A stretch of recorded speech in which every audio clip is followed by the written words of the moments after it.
మిన్న యొక్క శుభోదయం. మార్నింగ్ క్లైమేట్ కండిషన్ ఇలాగ ఉంది. వెంటనే ఫ్రెష్ అప్ అయితే మనం కాలేజ్ బస్ అయితే ఎక్కేసాము. కాలేజ్ బస్ ఎక్కిన తర్వాత ఇంకెక్కడ మన కాలేజ్లో దిగాల్సిందే కదా, ఎక్కడ గీతం.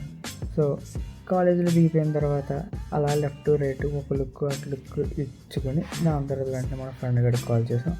ఆడ ఆకలేసిన పదంటే బాబా బజార్కి వెళ్ళామన్నమాట. అక్కడికి వెళ్ళి ఖాళీ కూర్చోడానికి చెప్పి నేను చికెన్, వాడు పక్కన సమోసా విత్ కెచప్ వేసుకుని లాయించాడు. మేమిద్దరమే చూస్తే మన బ్యాచ్మేట్స్ కూడా ఉన్నారన్నమాట. కార్తీక్, పార్థివ్, రిత్విక్, అఖిల్గడ్.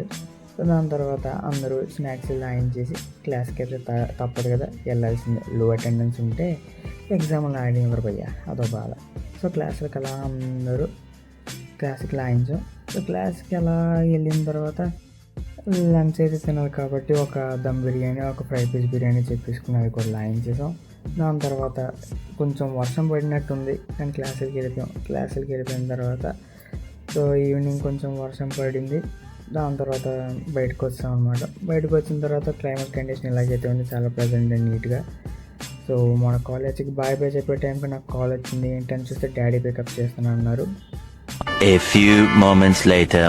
సో కొన్ని గంటల తర్వాత డాడీ అయితే నేను పికప్ చేసుకున్న తర్వాత అలా నైస్గా ఒక లాండ్రీకి వెళ్ళాము. తీరా ఇక్కడ చూస్తే నాకు 2 సర్ప్రైజ్లు అన్నారనమాట. ఏంటో సర్ప్రైజ్ అనుకుని కూర్చొని వెయిట్ చేస్తూ ఆలోచిస్తే మా ఇంటి దగ్గర ఉన్న పంజాబీ దాబాకి తీసుకెళ్లారు. అక్కడ కూర్చొని ఖాళీ ఎందుకని చెప్పి అక్కడ కూడా నేను డాడీ కలిపి హాట్ సూప్ లాయించాం. సో ఇక్కడ చూస్తే మా వాడికి ఫోన్ కొన్నారట. సో ఎందుకు ఖాళీ అని చెప్పి రైట్ లెఫ్ట్ 2 ఫింగర్ ప్రింట్లు వేసాను. సో ఫోన్ మందు కూడా అయిపోయింది. అడుగు 2 నాలుగు 2. దాని తర్వాత నాను spring rolls with kadai paneer lines.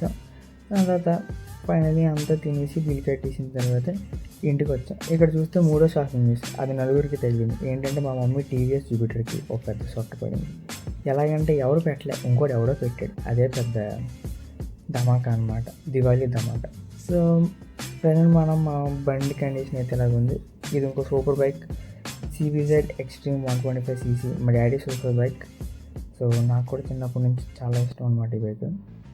So ఇక్కడ షాకింగ్ న్యూస్ ఏంటంటే మాకెన్ ఇయర్స్, దానికి కూడా అన్ని ఇయర్స్ అంట. అంటే మేము పుట్టినప్పుడు అది కొన్నారు, లేదా అది కొనిన తర్వాత మేము పుట్టిన తెలియదు.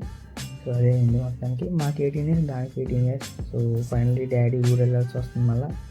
సో డాడీని అయితే బస్ స్టాప్లో డ్రాప్ చేసాం. ఇక్కడ కూడా మళ్ళీ అలా కొంచెం చినుకులు పడ్డాయి. So meet in the next video. Bye bye.